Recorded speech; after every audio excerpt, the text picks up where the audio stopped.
Da Bologna il via alla quinta corsa, un doppio chilometro con protagonisti cavalli di 4 anni, ritirato Ellie George, sono in 9, Ermete di Poggio, Elisa Jet, Il Diablo LL, Encantador Vad, Elegante GSO in prima fila, Eppi, Eshal Mill, Esedra Cab e Ecuador CR in seconda.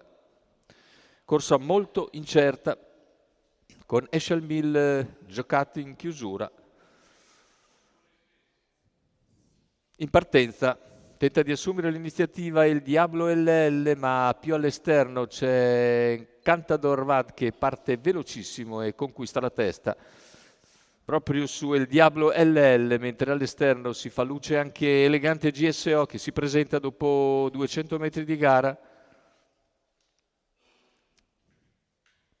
Attacca 15-2, i primi 200, insiste Elegante GSO, si avvantaggia e passa.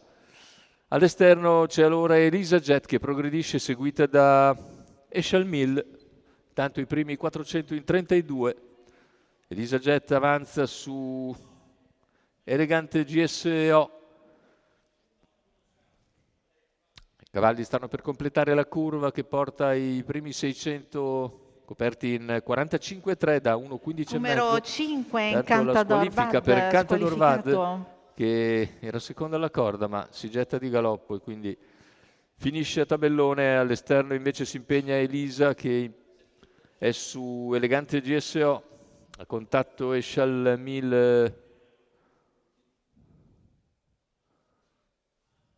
Il Diablo LL.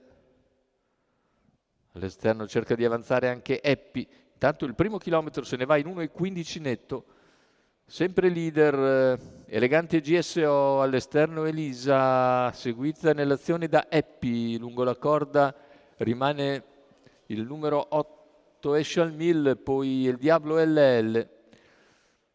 Parziale in 14-7 davanti alle tribune, iniziato l'ultimo giro con situazione tattica invariata. In testa c'è Elegante GSO, all'attacco Elisa Jet, a 600 dalla conclusione, i due perfettamente appaiati. Un'altra paniglia formata da Eshal Mill ed Eppi, poi Il Diablo LL ed Ermete di Poggio. Sta passando Elisa Jet a 450 dalla conclusione, supera Elegante GSO in calo e seguita da Eppi. Eppi sposta all'esterno, va all'attacco di Elisa, Eppi insiste nella sua progressione, anche Ermete di Poggio cerca di avanzare insieme al Diablo LL, è passata Eppi e prende margine di vantaggio all'ingresso addirittura d'arrivo. Eppi nel finale si distacca e viene a concludere netto vincitore Eppi nei confronti di Il Diablo LL che finisce bene al secondo, mentre per il terzo è Eshal Mill che precede gli avversari 1.14,6 sul doppio chilometro con 29,7 a chiudere. Il ritorno alla vittoria per Eppi dopo la rottura dell'ultima uscita.